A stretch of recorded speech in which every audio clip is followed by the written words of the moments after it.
అందరికీ నమస్కారం. ఈరోజు కథ అజ్ఞాత ప్రేమ ఎపిసోడ్ నెంబర్ 20.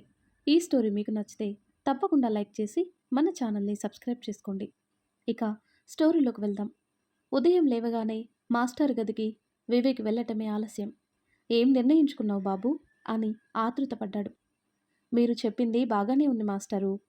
మ్యాట్రిమోనీ వెబ్సైట్లో ఇతిక ప్రొఫైల్ని అప్లోడ్ చేశాను. భారమంతా నీదే వివేక్. ఇతికని ఒక అయ్య చేతిలో పెట్టే బాధ్యత నీదే. అంతా తెలిసి మంచి మనసుతో ఆదరించేవాడు తన జీవితంలోకి రావాలి. అప్పుడే నాకు మనశ్శాంతి అన్నాడు. దిగులు పడకండి మాస్టారు, అన్ని విధాలుగా సరితూగేవాడిని తీసుకొస్తా. తన లైఫ్ సెటిల్ అయ్యేదాకా నిద్రపోను అన్నాడు వివేక్. ఏ జన్మ అనుబంధమో ఈ జన్మలో కలిశాము. నీ రుణం ఎలా తీర్చుకోను అన్నాడు. అంత మాట అనకండి మాస్టారు, ఈ ప్రాణం మీరు పెట్టిన భిక్ష. ఇలానన్నా మీ రుణం తీర్చుకోనివ్వండి అన్నాడు వివేక్. ఈ విషయం అమ్మాయికి తెలియనివ్వకు, ఒప్పుకోదు. అబ్బాయి దొరికాక ఎలాగోలా ఒప్పిద్దాం అన్నాడు. సరే మాస్టరు. డ్రెస్సింగ్ చేయటానికి నర్స్ వచ్చి వివేక్ అక్కడి నుండి కదిలేలా చేసింది. రాత్రి ఇతికతో మాట్లాడాక సాంబమూర్తి నీకో విషయం చెప్పాలన్నాడు. చెప్పండి మాస్టారు. ఇతికకి పెళ్లి చేయాలి. నేను అదే అనుకుంటున్నా. సంబంధాలు చూడమంటారా? చూసే ముందు నీకు కొన్ని విషయాలు చెప్పాలంటూ ఇతిక పెళ్లి ఏ పరిస్థితిలో జరిగింది, వాళ్ళు ఎలా విడిపోయింది మొత్తం చెప్పాడు. పెళ్లి సంగతి ఆయనకి తెలుసు, కానీ ప్రెగ్నెన్సీ సంగతి తెలీదు. సాంబమూర్తి వెళ్ళాకనే మిస్క్యారేజ్ అయింది. వివేక్కి తెలిసినా చెప్పలేదు. బాధ పెంచటమే కానీ తగ్గేది కాదని. తనని అర్థం చేసుకునే మనిషినే వెతుకుదాం మాస్టారు అనేసరికి నిరాశపడ్డాడు సాంబమూర్తి. అంతా తెలిసిన తనే ముందుకొస్తాడని అనుకున్నాడు. కానీ విని కూడా వెతుకుదాం చూద్దామన్నాడంటే తనకు ఆ ఉద్దేశం లేదని చిన్న బాధ. అంతలోనే సర్ది చెప్పుకున్నాడు. ఎక్కువ ఆశపడటం కూడా అత్యాశ అవుతుందని. సాంబమూర్తి పడుకున్నాక ఆ ఈడియట్ ఎవరు, ఎక్కడుంటాడు?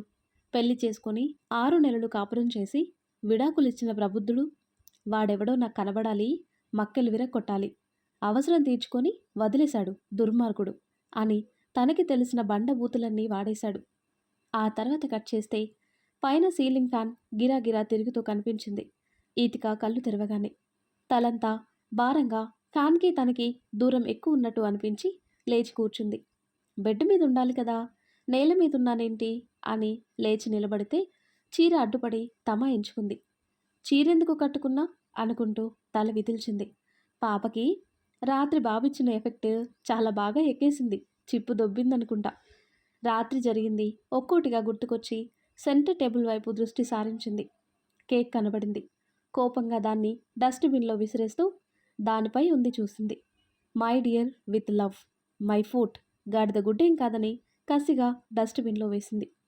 ప్రతిసారి మోసపోను మిస్టర్ యత్నిక్ చంద్ర అనుకొని హౌస్ వెకేట్ చేయాలని డిసైడ్ అయింది. మెయిన్ థింగ్స్ అన్నీ ప్యాక్ చేసుకుంది. మిగిలిన వాటి సంగతి వివేక్కి చెప్పాలనుకుంది.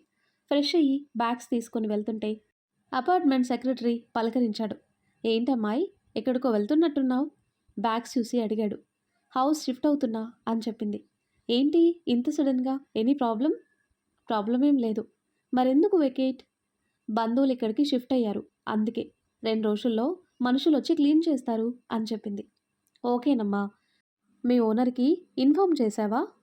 అతను ఆ మాట అనగానే రాత్రి ఫ్లాట్ తనదేనని యత్నిక్ చెప్పింది నిజమో అబద్ధమో కనుక్కోవటానికి అంకుల్ మా ఫ్లాట్ ఎవరిది అని అడిగింది. వైచంద్ర అనుకుంటా. ఇక్కడ కూడా ఇదే పేరు చెప్పావా అనుకొని ఎన్ని సంవత్సరాలయ్యింది? 6 ఇయర్స్. అప్పటి నుండి అతనే ఓనరా? అవునమ్మా. బిల్డింగ్ కన్స్ట్రక్షన్ అయిన దగ్గర నుండి తనదే. ఎవరికీ అమ్మలేదు. ఎప్పుడన్నా వచ్చి పోతుండేవాడు. ఎవరికన్నా రెంట్కి ఇవ్వమన్నా ఇవ్వనన్నాడు. మరి నీకెలా ఇచ్చాడో అర్థం కావట్లేదు అన్నాడు. అసలు నిన్నెలా అర్థం చేసుకోవాలి? ఏదో ఉందని మాత్రం తెలుస్తుంది. అదేంటో తొందరగా క్లియర్ చెయ్యు. ఇప్పటికే తల బద్దలైపోతుంది నువ్విచ్చే షాకులకి అని తల విదిలించి ఆయనకి బాయ్ చెప్పి స్కూటీని జూబ్లీ హిల్స్ వైపు పోనించింది. రావటంతోనే తండ్రి గదిలోకి వెళ్ళింది. మళ్ళీ ఆఫీస్కి వెళ్ళేదాకా ఆయన దగ్గరే గడిపింది. బ్రేక్ఫాస్ట్ తినిపించి కాసేపు గార్డెన్లో తిప్పి మెటీరియల్ కన్సైన్మెంట్ కోసం ఎయిర్పోర్ట్కి వెళ్ళింది. తను వెళ్ళేసరికి ధీరజ్ కలెక్ట్ చేసుకున్నాడు. పార్సిల్ని ఆఫీస్కి పంపించి రిటర్న్ అవుదామనుకునే టైంలో టైర్ పంచర్ అయింది. కొని 2 రోజులు కాలేదు, అప్పుడే ఎలా అని చెక్ చేస్తే ఎవరో కావాలని చీరేసినట్టుగా ఉంది. ఆఫీస్కే కదా, నా బైక్లో వెళ్దామని ధీరజ్ రిక్వెస్ట్. మరి స్కూటీ అంది. మెకానిక్ని పంపిద్దాం, లాక్ చెయ్యి అన్నాడు. తన మాటలకి తాళడించక వివేక్కి కాల్ చేస్తే ధీరజ్ గుండె రగిలింది. ఇంత ప్లాన్ చేస్తే రివర్స్ అయిందని. వివేక్కి మ్యాటర్ పాస్ కాగానే తేడా కొట్టింది. న్యూ బైక్ అలా ఎలా చీరుకుపోతుందని. క్యాబ్ తీసుకొని మీటింగ్కి వెళ్ళు, స్కూటీ సంగతి నేను చూస్తాను అని తనే స్వయంగా బయలుదేరాడు. ఇతిక క్యాబ్ని పిలుస్తుంటే, మనం వెళ్ళేది ఒకే చోటికి, వేరువేరుగా ఎందుకు?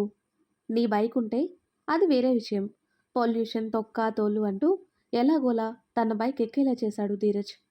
అతనికి టచ్ కాకుండా కూర్చొని, ఈ మధ్య కారు తెస్తున్నావుగా, బైక్ తెచ్చావేంటి అని అడిగింది. సర్వీసింగ్కి ఇచ్చా, రెడీగా పెట్టుకున్న సమాధానంతో పళ్ళికిలించాడు. వివేక్ వచ్చేసరికి ఇతిక వాళ్ళు వెళ్ళిపోయారు. తన దగ్గరున్న స్పేర్ కీతో స్కూటీని మెకానిక్తో పంపించి అనుమానంతో సీసీ ఫుటేజ్ కోసం తెలిసిన మనిషిని కాంటాక్ట్ చేశాడు. కొంచెం టైం పడుతుందని చెప్పడంతో తొందరగా కానివ్వమని ఎయిర్పోర్ట్ నుండి బయలుదేరాడు. మీటింగ్ సక్సెస్ఫుల్గా కంప్లీట్ చేసుకుని బయటికి వచ్చాక డిన్నర్కి వెళ్దామని రిక్వెస్ట్ చేశాడు. ఆత్మారాముడు ఘోష తట్టుకోలేక సరేనని బైక్ వైపు నడుస్తుంటే ఇతిక అన్న పిలుపుతో కారుతో ఆమె ఎదురు నిలిచాడు వివేక్. నువ్వేంటిక్కడ? దగ్గరలో చిన్న పనుంది, అలాగే నేను రిసీవ్ చేసుకోవచ్చని అంటూ కార్ డోర్ ఓపెన్ చేశాడు. బాయ్ బావా, నేను వివేక్తో వెళ్తాను, నువ్వు వెనక ఫాలో అవ్వు అని ఇంకేం అనలేని విధంగా లాక్ చేసింది. ఛా, సరిగ్గా టైంకొచ్చి నా ప్లాన్ అంతా చెడగొట్టాడు. ముందు వీడిని అడ్డు తప్పించాలని కసిగా అనుకున్నాడు ధీరజ్. ఆ తర్వాత కట్ చేస్తే రోమ్లో ల్యాండ్ కాగానే డైరెక్ట్గా సెంట్రల్ జైలుకి వెళ్లారు యత్నిక్, శరత్. జైలర్ నుండి పర్మిషన్ తీసుకుని ఎవరిని కలవాలో చెప్పేసరికి ఆ మెంటల్ కేసా అంటూ లోపలికి పంపించారు. సెల్స్ దాటుకొని ముందుకు వెళ్ళి లేడీస్ వార్డ్లో క్రిమినల్స్ ఉంచే సెల్లికి వెళ్లారు. ఈ లోకంతో పని లేనట్టుగా శూన్యంలోకి చూస్తున్న ఆడకూతుర్ని చూసి తనేనా అని యత్నిక్ని చూడగా అవునన్నట్టు తలూపాడు. చూస్తుంటే అలా కనిపించడం లేదురా అంటాడు శరత్.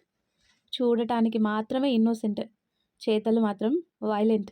అది చేసిన దారుణాలు ఒకటా రెండా? మనుషుల ప్రాణాలతో చెలగాటమాడే రక్తపిశాచి, సైకోపాత్. అదేం చేసిందో తెలుసు కదా, అన్నా వదినల ప్రాణాలు తీసిన షాడిస్ట్. ఆ మాటతో శరత్లో ఆమెపై ఏర్పడుతున్న జాలి, కరుణ తుడుచుకు పెట్టుకుపోయాయి. లుక్ ఎట్ మీ అన్న యత్నిక్ వాయిస్కి ఎటూ దిక్కులు చూస్తున్న ఆమె వీళ్ల వైపు చూసింది. యత్నిక్, వచ్చావా? నా కోసం వచ్చావా అంటూ ఆత్రంగా ఉరుకలు వేస్తూ పట్టుకోవాలని చేతులు ఇనుప ఊచల నుండి ముందుకు చాపింది. ఆమెకి దొరకకుండా తండ్రిని కూడా వెనక్కి జరిపాడు. ఈ కంత్రి ముఖాన్ని మళ్ళీ చూడాలని ఈ జన్మలో అనుకోను అంటాడు. మరెందుకు వచ్చావు? నేను జైల్లో ఎలా ఉన్నానని చూడాలనొచ్చావా? అంత కోరిక ఎందుకు పుట్టిందో అని వెటకారం మేళవించింది. నీ నికృష్టపు మొహాన్ని నాన్న చూస్తానంటేను అన్నాడు. అప్పుడు చూసింది పక్కనున్న శరత్ని.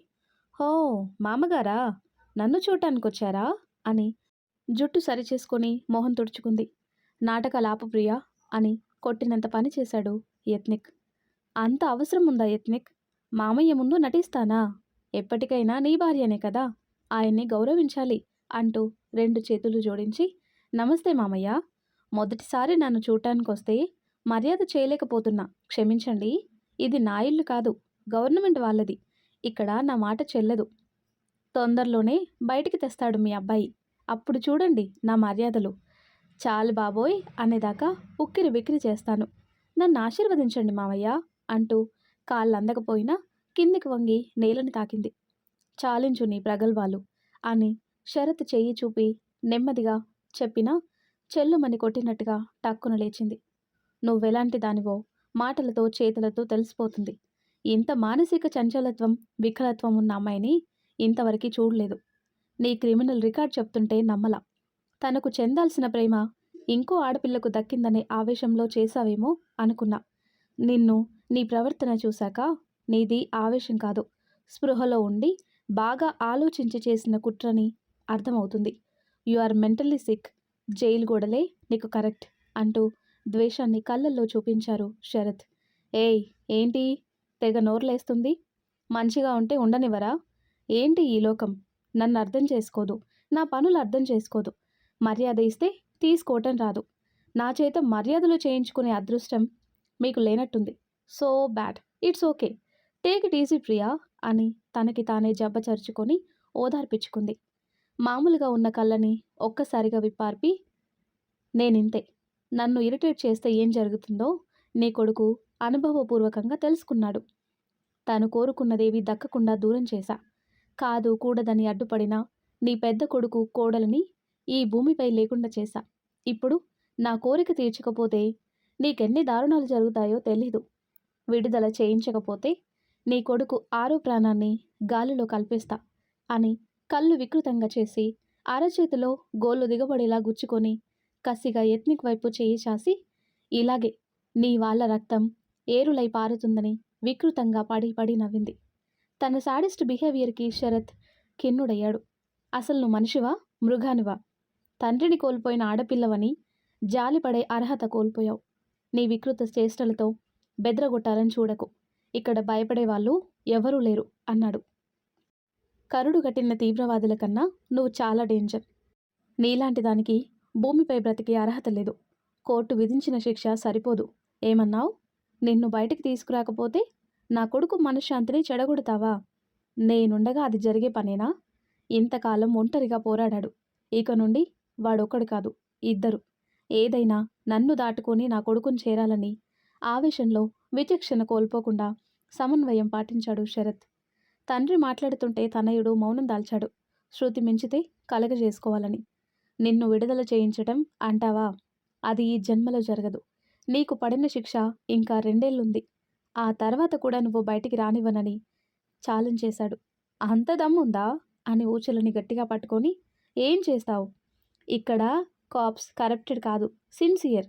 మీరెంత ప్రయత్నించినా నా శిక్షని పెంచలేరు. నా సత్ప్రవర్తనకి శిక్షాకాలం తగ్గించే దిశలో ఉన్నారని కన్నింగ్ స్మైల్ ఇచ్చింది. అంత బుద్ధి తక్కువ పని ఎందుకు చేయనిస్తాను? డబ్బుతో పలుకుబడితో చేయగలను, కానీ అంత టైం కూడా తీసుకోవటం ఇష్టం లేదని దగ్గరగా వెళ్ళి వేలు చూపిస్తూ ఇంకా ఇంకా రెచ్చగొట్టేలా మాటలు తూటాలు విసిరాడు. వీళ్ళ మాటలు అక్కడ కాప్స్కి అర్థం కావు.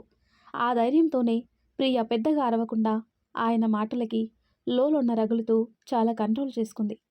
ఆయనకి మాటలు ఆమెలో ఉన్న సైకోని బయటికి తెప్పించింది. ఆ కోపంలో ఏం చేస్తుందో విచక్షణ కోల్పోయి ఆయన గొంతు పట్టుకుంది. ఊపిరాడకుండా చేసే లోపల యత్నిక్ లైవ్గా చూస్తున్న కాప్స్ అలర్ట్ అయ్యారు. యత్నిక్ విడిపించాలని ప్రయత్నించినా వదల్లేదు. ఉడుంలా పట్టుకుంది. ఇంతలో కాప్స్ రావటం, చేతులపై షూట్ చేయటం, పట్టు సడలటం, ఆయన నేల మీద పడటం, అంబులెన్స్ రావటం, హాస్పిటల్లో జాయిన్ చేయటం చకచకా జరిగిపోయాయి. ఇదంతా నీ వల్లే ప్రియా. నాన్నకేదన్నా జరగాలి, నువ్వు ప్రాణాలతో ఉండవే. ఎంతమందిని చంపుతావు? ఎన్ని సంతోషాలని కాలరాస్తావు? బాధని, కోపాన్ని ఎవరిపై చూపించాలో తెలియక పట్టలేక వాళ్ళకి గట్టిగా పంచిచ్చాడు. పెచ్చులు ఊడి క్రాక్ వచ్చి హ్యాండ్ సివియర్గా దెబ్బతింది. లైఫ్ సేవ్ అయింది, కానీ మాట రావటం కష్టమన్నారు. ఎందుకు నాన్న ఇంత రిస్క్ చేశారు? మీకేమన్నా అయితే అమ్మకేం సమాధానం చెప్పాలి? వచ్చింది ఇందుకా? ఇలాంటివి జరగకూడదని మీ దాకా రానివ్వక మేనేజ్ చేసుకుంటూ వచ్చా. మీకేం కాకూడదు నాన్న, బాగుండాలి అంటూ చెయ్యి తల కానికించుకున్నాడు. ఎత్నేక్ అని ఒక్కో అక్షరం అతి కష్టంగా నెమ్మదిగా పలికాడు. నాన్న, నాన్న మీరు మాట్లాడుతున్నారు థ్యాంక్ గాడ్ అని ఊపిరి వేగంగా తీసుకున్నాడు. డాక్టర్ చెక్ చేసి హీఈస్ ఆల్ రైట్, 2 డేస్ అబ్జర్వేషన్లో ఉంచాలన్నారు. సడన్గా తండ్రి కొడుకులు మాయమవటం అల్లిక శిశిర్ల మీటింగ్కి కారణభూతమైంది. మావయ్య వాళ్ళు ఎక్కడికి వెళ్ళారు? ఈవినింగ్ టీ టైంలో సడన్ అనౌన్స్మెంట్, చిన్న పని మీద ఊరు వెళ్తున్నామని. ఏ ఊరు ఏ దేశమో చెప్పలేదు. నీకేమన్నా తెలుసా అని ఆర్డర్ చెప్పింది అల్లిక. నో ఐడియా, నాన్నని అడిగా, తెలీదన్నాడు అని చెప్పాడు శిశిర్. నేను ప్రయత్నించా, మేనేజర్ని అడిగితే బుకింగ్ చేయలేదన్నాడు. మాన్యువల్గా వెళ్ళారనిపిస్తుంది. అంతా అర్జెంటుగా వెళ్ళే పనులు ఏమున్నాయి? అదే కదా నాకు అర్థం కావటం లేదు. మన వెనక ఏదో జరుగుతుంది, సంథింగ్ ఫిషీ అని గడ్డం రుద్దుకుంటూ డౌట్ పెట్టాడు శిశిర్. నాకు కూడా అలాగే అనిపిస్తుంది. ఏదో జరగబోతుందని 6th సెన్స్ బలంగా కొడుతుంది అంది అల్లిక. ఏం జరిగినా సరే నువ్వు మాత్రం బయటపడకు. బీ కేర్ఫుల్ అల్లిక, నాకన్నా నీకే ఎక్కువ డేంజర్ అన్నాడు. అదే కదా, ఇద్దరం కలిసి ప్లాన్ చేసినా స్పాయిల్ అయ్యేది నా లైఫ్ కదా. నీకేమి, మగాడివి, ఎలాగైనా బ్రతుకుతావు అంది అల్లిక. నన్ను బ్లేమ్ చేయడం మానుకో. నేనేమి నిన్ను బలవంతం చేయలేదు అన్నాడు శిశిర్. హా, చేయలేదు, కానీ మానిపులేట్ చేశావు. నీ మాట విని దిగాక కానీ తెలీదు లోతెంతో. లోపలికి కూరుకుపోతున్నా, బయట పడలేకపోతున్నా. ఏ మార్గం, అవకాశం కానీ సుదూర దూరాలలో కనిపించటం లేదు. నా నిజం ఎప్పటికీ బయటికి రాకూడదు అంది. అనుకోవటం కాదు, చేసి చూపించు. ఇంతవరకు మా అన్నగారు నిన్ను నమ్మలేదు. సంవత్సరాలు గడుస్తున్నాయి కానీ మీ ఇద్దరి మధ్యలో మొదట్లో ఎలా ఉన్నారో ఇప్పుడు అలానే ఉన్నారు. ఉత్తర దక్షిణ ధృవాల్లా. ఏం చేయను మరి? కంటి చూపుతోనే ఆమెను దూరం పెడుతుంటే తన రూంలోకి ఎంట్రీ లేదు. శారద అత్తయ్య వల్ల ఇంట్లో ఉన్నా. లేకపోతే ఎప్పుడో నన్ను ఇంటి నుండి గెంటేసేవాడు. ఈక్షు కూడా ఒక కారణం అంది. వాడి వల్లే కదా నువ్వు ఇంటికొచ్చావు. ఎక్కడో ముంబైలో మోడలింగ్ చేసుకుంటూ బ్రతికేదానివి. చంద్రవంశం కోడలయ్యేలా చేశాడు అన్నాడు శిశిర్. వాడి గురించి నాకు తెలియకపోతే ఎలా ఉండేవాడో. ఆ మాటనకు, కలలో కూడా రానివ్వకు. వాడు మా ఇంటి వారసుడు. ఎక్కడున్నా మమ్మల్ని చేరుకుంటాడని ఆవేశపడ్డాడు శిశిర్. తనలో అంత కోపం ఎప్పుడు చూడక జడుసుకుంది అల్లిక. ఏం జరిగిందో పదే పదే గుర్తు చేయకు. మన గోల ఎప్పుడూ ఉండేదే కానీ ముందు మీ వాళ్ళు ఎక్కడికి వెళ్లారో తెలుసుకోమని బిల్ చేతిలో పెట్టింది. ఎలా తిప్పుకుంటూ వెళ్తుందో. ఈ తిప్పుడులన్నీ ర్యాంప్ పైన చూపించవే. చంపుతున్నావు. నీ సర్వెంట్ని అనుకుంటున్నావా? అంతా నా కర్మ. నీ పాలిట పడ్డానని చిరాకు పడుతూ బేరర్ అన్నాడు శిశిర్. ఆ తర్వాత కట్ చేస్తే పెందలాడే ఆఫీస్ నుండి వచ్చిన ఇతిక తండ్రిని దగ్గరలో ఉన్న పార్కుకి తీసుకెళ్ళింది. లాఫింగ్ క్లబ్ వాళ్ళ యాక్టివిటీస్తో మమేకమై ఆ గ్రూప్లో ఒక ఆవిడ సరళలాగా కనిపించి, అత్తయ్య వాళ్ళు ఎక్కడుంటున్నారో తెలిసినా ఇతిక అన్నాడు. తెలుసు నాన్న, ఇక్కడే ఉంటున్నారు. బావ కూడా మా కంపెనీలోనే జాబ్ చేసేది. ఎంత మంచి మాట చెప్పావురా.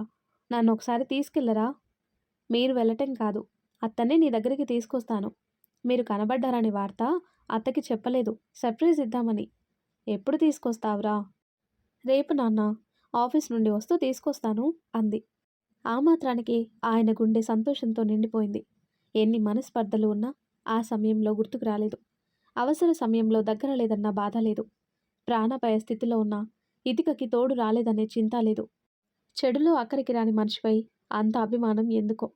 అదంతా రక్త సంబంధం మహిమ అనుకోవచ్చు. ఎన్ని తప్పులైనా క్షమించేసి కొట్టుకులాడుతుంది పిచ్చి మనసు. సాంబమూర్తి ఎప్పుడు చెల్లిని చూస్తాననే ఆనందంలో ప్రశాంతంగా నిద్రపోతే అక్కడ సరళ గుండెలో నొప్పి మొదలైంది. ఇతిక ఫోన్ అదే పనిగా మోగుతుంటే అతి కష్టంగా కళ్ళు తెరిచి ఫోన్ అందుకుంది. ధీరజ్ పేరు చూసి ఈ టైంలో ఫోన్ చేస్తున్నాడేంటి అని 3 గంటలకి కళ్ళు నులుముకొని ఏంటి బావా అంది. అమ్మకి సీరియస్గా ఉందన్నమాట. ఏడుపు ఒకేసారి వింది. దాంతో ఒక్కసారిగా నిద్రమత్తు వదిలిపోయి మాట్లాడుతూనే వివేక్ని లేపేసింది.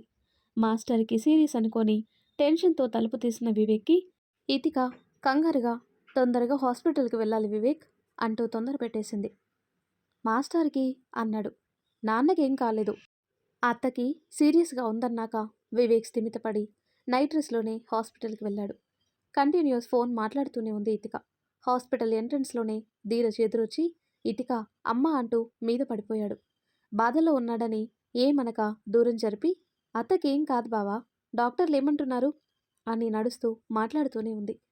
వివేక్ చీఫ్తో మాట్లాడి బెస్ట్ ట్రీట్మెంట్ ఇవ్వాలని కోరాడు. ఇతిక వివేక్ సిచ్యువేషన్ అండర్ కంట్రోల్లోకి తీసుకున్నారు. ధీరజ్ వినే పరిస్థితిలో లేడు. అంతా వాళ్ళిద్దరే చూసుకున్నారు. తెల్లారినా కూడా ఆమె పరిస్థితిలో మార్పు లేదు. హార్ట్ స్ట్రోక్ సివియర్ అని చెప్పారు. బ్రతకటం కష్టమన్నారు. నాన్నకి నిన్ను చూపిస్తానని మాటిచ్చా అత్త. ఆయన కోసమన్నా కళ్ళు తెరువత్తా. ఇప్పుడిప్పుడే కోలుకుంటున్నారు. మళ్ళీ లేవకుండా చెయ్యకు అని సరళని గ్లాస్ విండో నుండి చూసింది.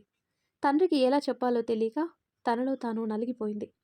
చెప్తే ఎలా తీసుకుంటారో, ఏమవుతుందోననే భయం ఒకవైపు, చెప్పకపోతే చివరి చూపు కూడా దక్కదనే బాధ ఒకవైపు ఇతికని ఇరకాటంలో పడేశాయి. చివరికి నిజం చెప్పాలని అనుకొని బావా కాసేపు అత్తం చూసుకో, ఇప్పుడే వస్తా అన్నాడు. నన్ను వదిలి వెళ్ళకు అని చెయ్యి గట్టిగా పట్టుకున్నాడు. బావా వెంటనే వస్తా, చాలా అర్జెంట్. నాకు భయంగా ఉంది ఇతిక, వెళ్ళకు అన్నాడు. జస్ట్ ఇలా వెళ్ళి అలా వస్తా, నాన్నని తీసుకొస్తా అనగానే చెయ్యి వదిలి మామయ్య దొరికారా అని విస్తుపోయి చూశాడు.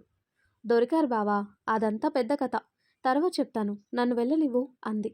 తొందరగా వచ్చేయి అని దగ్గరుండి పంపించాడు. ఇతిక ఇంకోసారి ఆలోచించు, మాస్టారు తట్టుకోగలరా? తెలీదు. చివరి చూపు చూసే అవకాశం నాన్నకి లేకుండా చేయలేను. అంతా మంచి జరగాలని కోరుకుంటున్నా. అని తండ్రిని హాస్పిటల్కి తీసుకొచ్చింది.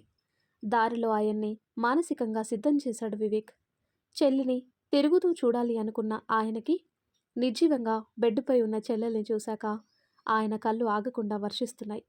సంవత్సరాల అనుబంధం ఒక్కసారిగా వీడిపోతుందంటే తట్టుకోలేక సరళా, సరళా, కళ్ళు తెరవమ్మా అని పదే పదే రోదించాడు. తండ్రి లాంటి అన్న పిలుపు మనసుకి చేరిందో ఏమో. మెల్లిగా కళ్ళు తెరిచింది. నిర్జీవంగా ఉన్న కళ్ళు అన్నని చూడగానే జీవం చింపుకున్నాయి. అన్నయ్య, నువ్వు బ్రతికే ఉన్నావా? నన్ను చూడటానికొచ్చావా? చాలా సంతోషం అన్నయ్య. నువ్వు లేక నీ బిడ్డ ఒంటరిదైంది. ఇంకా ఎప్పుడు వదలకన్నయ్యా అంటూ ఆగి ఆగి మాట్లాడుతూనే ఉంది. అలా అలా మాట్లాడుతూనే ఉంది. అన్న కనిపించిన ఆనందంలో ఆవిడ పోయే ప్రాణాలు తిరిగి వచ్చాయి.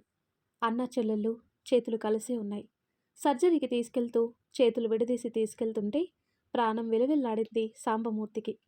చెల్లెలు క్షేమంగా తిరిగి రావాలని మొక్కని దేవుడు లేడు. ఆయన ప్రార్థన ఏ దేవుడు ఆలకించాడో ఆపరేషన్ సక్సెస్ అయింది. వివేక్తో ధీరజ్ని తండ్రిని పంపి సరళ ఇతిక దగ్గర ఉంది. ఇతిక లీవ్లో ఉందని తెలిసి ఎక్స్ప్లెనేషన్ అడిగాడు శిశిర్. ఇతిక రిటర్న్ ఆన్సర్ ఇస్తానంటే వివేక్ నోనీడ్ అన్నాడు.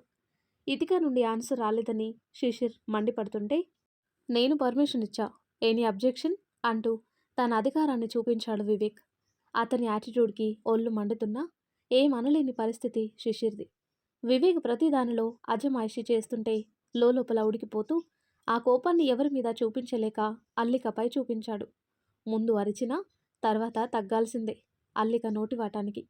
టామ్ అండ్ జెర్రీలా వివేక్ శిశిర్ కొట్లాడుకుంటూ ఉండగా 1 ఫోన్ కాల్ శిశిర్ని ఫ్లైట్ ఎక్కించింది. ఎంత ధైర్యం ఉంటే ఇలా చేస్తాడు? కొంచెం కూడా సెన్స్ లేకుండా పోతుంది. ఒక్కసారి దిమ్మ తిరిగేలా కొడితే కానీ వాడికి బుద్ధి రాదని ఫ్లైట్ ల్యాండ్ అయ్యేదాకా సాధిస్తూనే ఉన్నాడు శిశిర్. ఎగ్జిట్ కాగానే తన కోసం ఎదురు చూస్తున్న రోమన్ కాప్ జోన్స్ని కలిసి డైరెక్ట్గా శరత్ని జాయిన్ చేసిన హాస్పిటల్కి వెళ్ళాడు. జోన్స్ శిశిర్కి కాల్ చేసింది. యూనివర్సిటీ చదివే రోజుల్లో జాన్ జిగ్రీ దోస్తులు. ప్రియా ఉండే జైల్లో కాప్ యత్నిక్తో శరత్ రావటం, ప్రియాని కలవటం, అది చేసిన పని ఆయన చావు బ్రతుకుల మధ్య హాస్పిటల్ పాలవటం, A to Z శిశిర్కి చేరవేయటం కాదు, వీడియో టెలికాస్ట్ చేశాడు. తత్ఫలితమే శిరీష్ రోమ్కి ఆకస్మిక రాక. కార్ ఆగకముందే దూకినంత వేగంగా దిగేసి అడుగుకి 2 అంగాలు వేసుకుంటూ శరత్ గారి రూమ్కి చేరుకున్నాడు. తీరిగ్గా మ్యాగజిన్ చదువుతున్న అన్నగారిని, బెడ్పై ఉన్న పెదనాన్నని చూడగానే రక్తం మరిగి బుక్కు లాగేసి, అసలు నీకు బుద్ధుందిరా? అది ఎలాంటిదో తెలిసి పెద్దనాన్నని తీసుకెళ్తావా? ఆ సైకో క్రిమినల్ని పట్టుకోవటానికి మనకు 3 ఏళ్ళు పట్టిందిరా. అప్పుడే అన్నీ మర్చిపోయావా? మనల్ని ఎన్ని ముప్పు తిప్పలు పెట్టింది. లక్కీగా ఇండియా వచ్చి మన చేతికి తిక్కింది. అది చేసిన దారుణాలు మర్చిపోయావా? ఒక్కోటి గుర్తు చేయనా అంటూ నోటికి పని చెప్తూనే పనిలో పనిగా చేతులు ఖాళీ ఉంచకుండా ప్రతాపన్నంతా కుమ్మరించాడు. రేయ్ ఆగరా, చెప్పేది వినరా? ఏం జరిగిందో తెలుసుకోకుండా నాపై యుద్ధానికి రావటమేనా? ఎప్పుడు ఇదే ఆవేశం, ఇదే కోపం. ఎప్పుడు మారతావురా అని డిఫెండ్ చేసుకోకుండా చేతులు అడ్డుపెట్టాడు. ఏం తెలుసుకోవాలరా? ఆ రాక్షసి అన్న వదినలని ఎన్నిసార్లు చంపటానికి ప్రయత్నించింది. అనవసరంగా పెద్దనాన్నని తీసుకొచ్చి ఆయన ప్రాణాల మీదకి తెస్తావా? ఈడియట్, స్కౌండ్రల్, స్టూపిడ్ అంటూ చేతికి దొరికిన వాటితో బాధేస్తున్నాడు. ఒక్కసారిగా ఎవరో లాగి దిమ్మ తిరిగేలా పీకేసరికి భూగోళం గిర్రున తిరిగింది శిశిర్కి. పెదనాన్న అంటూ చెంప పట్టుకొని విజిటింగ్ చైర్లో పడ్డాడు. అలా పిలవకు అని వాయిస్ పెంచి చెయ్యి అడ్డు పెట్టాడు శరత్. ఆవేశపడకండి, గొంతు ఇన్ఫెక్షన్ వస్తుందని చెప్పి కూల్ చేస్తూ బెడ్పై కూర్చోబెట్టాడు యత్నిక్. ఆవేశపడకుండా ఎలా ఉండమంటావురా? వాడు మనసులో ఎంత పెట్టుకొని ఇంత చేశాడు. క్షమించలేనురా. వాడిని ఈ చేతులతో పెంచాను. నీకంటే ఎక్కువగా చూసుకున్నా. గుండెల మీద పెట్టుకొని పెంచితే వాడు చూపించే కృతజ్ఞత ఇదా అంటూ బాధతో గొంతు పూడుకుపోయింది. అంత మాట అనుకు పెదనాన్న. దోషిగా చూస్తున్న చూపులకి తట్టుకోలేక కాళ్ళ దగ్గరికి చేరి 2 చేతులు పట్టుకుని, మిమ్మల్ని ఎప్పుడూ దూరం చేసుకోవాలని అనుకోలా. అంతా వీడి వల్లే నేను ఇలా తయారయ్యానని యత్నిక్ని చూపించాడు. ఏం చేశాడ్రా చెప్పు, నేను వింటాను. నా కన్న వాళ్ళు నాకన్నా తమ్ముడిని దగ్గరికి తీసుకున్నాడని ఈర్ష్యపడ్డా? వాళ్ళ ప్రేమ నాకే దక్కాలని అన్నదమ్ములని విడదీశాడా? నీ ప్రేమని దూరం చేయాలని చూశాడా? చెయ్యని తప్పుకి నిందలు పడేలా చేశాడా? అబద్ధపు బంధంలో ఇరికించాడా? మనశ్శాంతి లేకుండా చేశాడా? చెప్పరా చెప్పు అని మొహం, భుజం, వీపు ఎక్కడ పడితే అక్కడ కొట్టాడు. ఆయనకి అన్నీ తెలుసయ్యని శిశిర్ మట్టిబుర్రకి తొందరగానే బోధపడింది. తన పెంపకంలో లోపం ఉందనే బాధ, వాడిని సరిగ్గా అంచనా వేయలేకపోయానన్న కోపం, చిన్నతనంలోనే సరిదిద్దలేకపోయాననే వేదన అన్నీ వెరిసి ఆయన మనసుని అతలాకుతలం చేస్తున్నాయి. రామలక్ష్మణుల్లా కలిసుండాల్సిన పిల్లలు శత్రువులుగా మారటం ఎంత సర్ది చెప్పుకున్నా ఆయన మనసు తట్టుకోలేకపోతుంది. పెదనాన్న మౌనం శిశిర్కి భయాందోళనకి గురి చేసింది. తండ్రి కన్నా పెదనాన్న దగ్గరే చనువెక్కువ. తనకున్న ఈగో క్లాషెస్తో చేసిన పనులు ఒక్కోటిగా గుర్తు చేసుకుని బాధగా శరత్ని చూశాడు. గంభీరంగా ఉండే ఆయన వదనం బాధతో, వేదనతో వాడిపోవటం అసలు చూడలేకపోతున్నాడు. అప్పటిదాకా మురళి కారణంగా దూరంగా ఉన్నాడని అపోహపడ్డాడు శరత్. తమ్ముడు దూరం కావటానికి మూల కారణం తను గారాబంగా పెంచుకున్న కొడుకే అనుకుంటుంటే హృదయం బగ్గుమంటుంది. ఆ సెగలో తన కాళ్ళ దగ్గర దీనంగా చేతులు పట్టుకున్న శిశిర్ని వెనక్కి తోశాడు. పోరా పో, నీకు కావాల్సింది వాడు సంతోషంగా ఉండకుండా ఉండాలనే కదా. నీ కోరిక నెరవేరిందిగా, వెళ్ళరా వెళ్ళు, పండగ చేసుకో, నాతో ఏం పనుంది అంటూ ముందుకొస్తుంటే వెనక్కి నెట్టేస్తున్నాడు. నన్ను కొట్టండి, తిట్టండి, అంతేకాని నన్ను దోషులా చూడకండి, మీ నుండి దూరం చేయకండి అంటూ 2 కాళ్ళు గట్టిగా పట్టేసుకున్నాడు. నేనెవరినిరా దూరం చేయటానికి? నీకు నువ్వుగా దూరమయ్యావు. ఆ దూరాన్ని తగ్గించటం ఎందుకు పెంచుదాం? నీకు అదే కదా కావాల్సింది. కలిసి ఉండలేకపోయినా దూరం నుండి చూసుకుందామని బెంగళూరు నుండి హైదరాబాద్ వచ్చాం. ఎప్పటికైనా దగ్గర అవుతామనే ఉద్దేశంతో ఉన్నా. ఈ రోజుతో ఆ కోరిక కూడా చచ్చింది. నీ సంతోషాలకి ఇబ్బంది కలిగించకుండా మేమే సింగపూర్ శాశ్వతంగా వెళ్ళిపోతాం. నీకు వీడి మొహం చూసి బాధ తప్పుతుంది, వాడికి మనశ్శాంతి దొరుకుతుంది అన్నాడు. అంత పనిచేయకు పెద్దనాన్న. ఈర్ష్యతో చేయకూడని తప్పులు చాలా చేశాను. నాకు ఎత్నిక్పై తప్ప ఎవ్వరిపై కోపం, ద్వేషం లేదు. చిన్నప్పటి నుండి తన మీదుంటే అయిష్టత పెరిగే కొద్దీ ఎక్కువై పంతంలా మారింది. తన విషయంలో తలదూర్చాను కానీ ఇంకెవరికి హాని తలపెట్టలేదు అన్నాడు శిశిర్. వాడిని ఏడిపించాలని ప్రేమని దూరం చేశావు. ఎవరినో తెచ్చి భార్యం చేశావు. తను ఎలాంటిదో ఏంటో తెలుసుకోకుండా సపోర్ట్ చేశావు, అంతే కదా అన్నాడు. అల్లిక ఏం అలాంటి ఇలాంటి ఫ్యామిలీకి చెందింది కాదు. గౌరవప్రదమైన కుటుంబంలోనే పుట్టింది. తనెవరో తెలుసా అన్నాడు. ఆ విషయం మాకు తెలుసు. తాను చెప్పిన రీజనే మాకు కరెక్ట్గా అనిపించలేదు. అసలెలా చెప్పగలిగిందో తెలియటం లేదు అన్నాడు. మోసం, దగ, కుట్ర. నాతో ఒకలాగా మీతో ఒకలాగా చెప్పిందా? ఈ విషయం నాకు ముందే తెలుసుంటే ఇన్ని రోజులు అది మన ఇంట్లో ఉండేది కాదని ఉద్రేకపడ్డాడు శిశిర్. మనం కలుసుంటే అప్పుడే తెలిసేది. ఇన్ని సంవత్సరాలు చీకట్లో ఉండేవాళ్ళం కాదు. ఇప్పటికైనా మించింది లేదు. అన్నీ సవ్యంగా మారుతాయి, సక్రమంగా జరుగుతాయి. ఇంకా నువ్వెళ్ళొచ్చు. ఏం చేయాలో మేం చూసుకుంటాం అని ఎత్నిక్ భుజంపై చేయివేసి వెళ్ళిపోమ్మని ఇండైరెక్ట్గా చెప్పాడు శరత్. చెప్పానుగా పెదనాన్న, మీరేం చేసినా కదలనని, ఆఖరికి చంపినా సరే అన్నాడు. అవునా? ఏం చేయమన్నా చేస్తావా? నా మాటకి ఎదురు చెప్పవుగా అన్నాడు. మాట తప్పను అని గొంతు పట్టుకున్నాడు శిశిర్. ఆ మాట మీదే ఉండు. మీరితే తాట తీసి చెప్పులు కుట్టించుకుంటానన్న డెడ్లీ వార్నింగ్తో శిశిర్ని అక్కున చేర్చుకొని మీరిద్దరూ నాకు సమానమే, ఎవరిని దూరం చేసుకోలేను అంటూ శరత్ యత్నిక్ని ఇంకోవైపు హత్తుకున్నాడు. ఆ తర్వాత కట్ చేస్తే వారం రోజుల తర్వాత సరళని ఇంటికి తీసుకెళ్ళింది ఇతిక. నేను చూసుకుంటానని ధీరజ్ అన్నా కూడా మాట వినలేదు. చాలా జాగ్రత్తగా చూసుకోవాలి. ఇక్కడైతే కంటికి రెప్పలా చూసుకునే మనుషులు, చిన్న సమస్య వచ్చినా వెంటనే స్పందించే డాక్టర్లు, తోడుగా నాన్న, నేను, వివేక్ ఉన్నాం. కావాలంటే నువ్వు కూడా వచ్చేసేయ్. వివేక్ మనసు చాలా విశాలం, ఏమనుకోడని వివేక్ వైపు ఇబ్బందిగా చూస్తున్న ధీరజ్ భయం పోగొట్టి అక్కడే ఉండేలా చేసింది ఇతిక. హాస్పిటల్లో ఉన్నప్పుడు దూరం నుండి 1-2 సార్లు చూసింది, కానీ ఏం మాట్లాడుకోలేదు అన్న చెల్లెలు. ఇంటికి తీసుకొచ్చాక అంతా ఖాళీ సమయమే. ఎప్పుడు కావాలంటే అప్పుడు కలుసుకోవచ్చు, మాట్లాడుకోవచ్చు. సరళ కొంచెం కొత్త వాతావరణానికి, ఇంటి పరిస్థితులకి అలవాటు పడేదాకా సాంబమూర్తి కలవలేదు. మధ్యాహ్న సమయంలో ఖాళీ దొరికితే చెల్లి దగ్గరికి చేరాడు. అన్నని ప్రాణాలతో చూస్తానన్న ఆనందం ఆమెదైతే, చెల్లి క్షేమంగా ఇంటికి చేరిందనే సంతోషం ఆయనది. ఇద్దరూ సాధక బాధకాలు చెప్పుకుంటూ వాక్ప్రవాహంలో కొట్టుకుపోయారు. పప్పు బెల్లాల నుండి పిల్లల భవిష్యత్తు దాకా. అన్నయ్య, నేనొకటి అడిగితే కాదనవుగా అంది. ఏంటో చెప్పమ్మా, నా దగ్గర ఎందుకు సంకోచం అన్నాడు సాంబమూర్తి. ఇది నా ఆఖరి కోరిక. ఒకే ఒక కోరిక అనుకో అంటూ తండ్రి కోసం వస్తున్న ఇతికని చూపిస్తూ, దాన్ని నాకిచ్చేయి అన్నయ్య అంటూ చేతులు పట్టుకుంది సరళ. నువ్వనేదేంటమ్మా? అర్థమై అర్థం కానట్టు ప్రశ్నకి జవాబు వెతికాడు సాంబమూర్తి. ఇతికని దగ్గరికి రమ్మని చెంప నిమురుతూ, ఇది మన అమ్మ అన్నయ్య. మనకి దూరమైన అమ్మ మళ్ళీ దీని రూపంలో వచ్చింది. దీన్ని మొత్తంగా నాకిచ్చేయి. శాశ్వతంగా నా దగ్గరే ఉంచుకుంటా అని తడిపారిన కళ్ళతో అర్థించింది. ఆమె ఏం చెప్తుందో సాంబమూర్తికి అర్థమై బిడ్డ వైపు చూశాడు. ఒక్కసారి తను వద్దంటున్నా ఇష్టం లేని పెళ్లిలో బంధించి జరిగింది చాలు. తన సమ్మతి లేకుండా ఏది చేయలేక నిస్సహాయత వ్యక్తపరిచాడు.